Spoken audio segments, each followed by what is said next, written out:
Voici l'assaillant présumé, muni de son couteau. Il est pourchassé par deux hommes qui tentent de l'interpeller sans se blesser. Quelques minutes plus tard, le voilà maîtrisé par des policiers. Il est 10 heures, l'attaque a eu lieu il y a un quart d'heure à peine. Les pompiers, le SAMU et les forces de l'ordre sont déjà sur place. Une attaque au couteau vient de se produire en plein cœur d'Annecy, au Paquier, une vaste esplanade bordant le lac. Ce cycliste est arrivé juste après. J'ai simplement vu un attroupement avec des parents. Les parents, je pense, puis il y a un ou deux enfants, puis la police qui arrivait, puis il y a un petit gamin qui était... Ils étaient tous acharnés après ce petit, puis en m'approchant un peu, j'ai vu qu'il était tout en sang. Plusieurs enfants viennent d'être poignardés. Ce patron d'une brasserie joint par téléphone a été prévenu par sa serveuse. Elle me dit, je viens de traverser le Paquier, il y a des corps par terre, il y a des mamans qui crient, il y a des enfants qui ne bougent plus. J'ai cru entendre un coup de feu. Ouais. L'assaillant a été maîtrisé par des policiers du commissariat d'Annecy. Il est actuellement en garde à vue pour tentative d'assassinat. L'un des témoins du drame, habitué du parc, avait repéré l'assaillant depuis plusieurs jours. Ce mec-là, ça faisait 2-3 jours que je le voyais. Il était assis vers le parc des gamins. Et il ne bougeait pas, il est resté la journée assis vers le parc des gamins. Depuis quelques jours déjà. 2 adultes et 4 enfants sont blessés. Le plus jeune est âgé de seulement 22 mois. Immédiatement, des parents affolés accourent. Comme cette mère qui cherche désespérément son enfant, Elisabeth Borne, la première ministre, est attendue sur place d'une minute à l'autre. Oui, écoutez maintenant ce témoignage d'un homme qui faisait son footing au moment de l'attaque. Il s'est retrouvé à quelques dizaines de mètres de la scène pour raconter ce qu'il a vu. Il s'est lui-même filmé juste après. Et d'un coup, il y a une maman qui me dit « Courez, courez, il y a quelqu'un qui poignarde tout le monde tout au long du lac. Il a poignardé des enfants. Courez, courez !» Et moi, je suis un peu surpris, je continue. Et je vois le mec, effectivement, qui arrive en face de moi. Il est sur l'herbe, je vois qu'il fonce tout droit sur des papis et mamies. Et là, il attaque. Il attaque le papy. Il le poignarde une fois. J'ai dit aux flics, mais tirez-le dessus, tuez-le. Il est en train de poignarder tout le monde. Donc il attaque une fois, 2 fois, et là il commence à tirer. Donc il tire devant moi, sur la personne. Donc il tombe à terre, et bon, le papy était déjà touché. Donc après moi je continue ma course, et je vois au fond des enfants par terre. Des enfants par terre, donc très malheureux quoi. Des enfants touchés, c'est incroyable. Mais les flics, la lenteur. Anthony Le Tellec, donc, qui nous décrit une scène sidérante. C'était son témoignage. Anthony Le Tellec, un ancien joueur de foot professionnel qui se trouvait donc tout près de cette attaque ce matin à Annecy. Évidemment, les réactions sont nombreuses. Emmanuel Macron vient de dénoncer, je le cite, une attaque d'une lâcheté absolue. Des enfants et un adulte, 2 finalement, nous l'avons appris, cela a évolué, se retrouvent entre la vie et la mort. La nation est sous le choc. Sarah Lou Cohen-Bakri, vous êtes la chef de notre service police-justice. Avec vous, on veut évidemment en savoir plus sur le profil de l'agresseur. Que sait-on à l'heure qu'il est ? Alors les 2 policiers qui l'ont interpellé peu avant 10 heures ont trouvé sur lui un permis de conduire.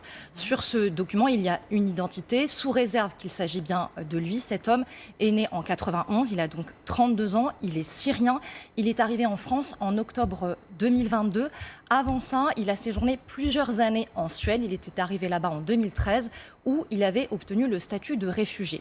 À son arrivée en France, il fait la même démarche et d'après nos informations, au tout début du mois, sa démarche de demande d'asile a été refusée. Il avait 1 mois pour faire appel, mais il était donc dans un entre-deux administratif et il était donc en situation régulière en France. D'après nos informations, il était inconnu des services de police et il n'était pas non plus fiché S. Donc, les renseignements n'avaient aucune information sur lui. Des témoins sur place ont dit ce matin qu'ils l'avaient vu traîner dans le coin ces ces derniers jours. Oui, c'est ce que va chercher à vérifier la police. Déjà, comprendre depuis combien de temps il était à Annecy, s'il avait des attaches, des points de chute, tout ça fait l'objet de vérifications qui sont en cours. Est-ce qu'il a commencé à parler aux enquêteurs, à expliquer son geste? La difficulté, c'est que cet homme ne parle pas français. Il s'exprime en anglais.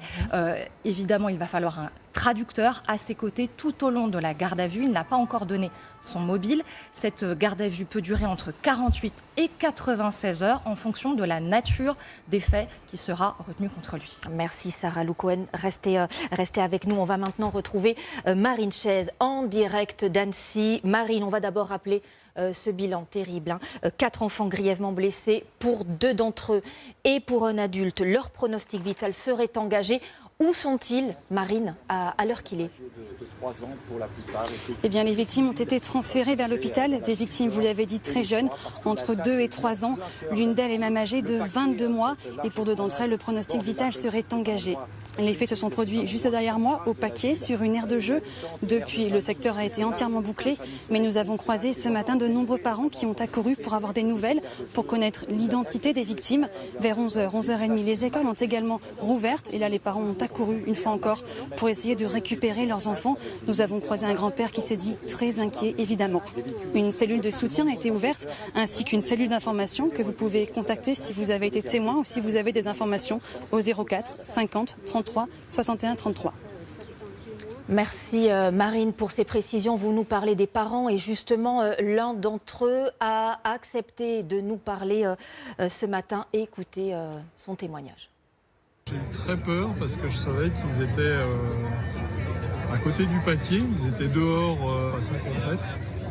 Donc j'ai couru pour vérifier que tout allait bien. Vraiment d'impuissance, on était vraiment choqués. En fait, dans ces moments-là, on a le cerveau qui fait un tour et on se dit que ça peut être n'importe quel enfant ici. Donc là, c'est vraiment horrible.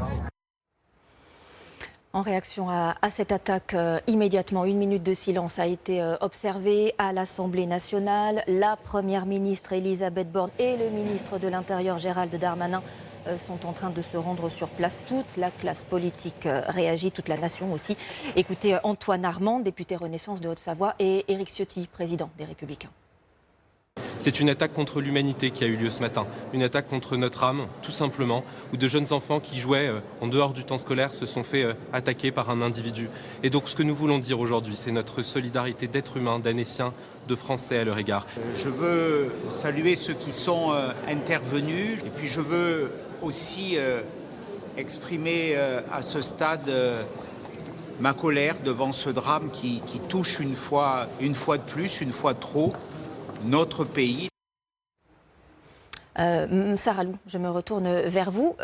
Comment peut-on qualifier ce qui s'est passé ce matin? Doit-on parler d'un attentat, d'une attaque terroriste? Quelle est la nature de l'enquête ouverte? Alors, pour l'instant, la justice a ouvert pour tentative d'assassinat. Et c'est le parquet d'Annecy, avec le commissariat local, qui gère l'enquête. Évidemment, le parquet antiterroriste suit à la fois les auditions du mis en cause, des victimes, et peut à tout moment décider de rapatrier ça ici et de confier l'enquête au service de renseignement. Mais pour cela, il faut connaître le mobile de l'auteur. Est-il rattaché à une entreprise terroriste? Qu'a-t-il dit? A-t-il des fins politiques? Tout ça, évidemment, fait l'objet de vérification. Évidemment, et l'enquête ne fait que commencer. Merci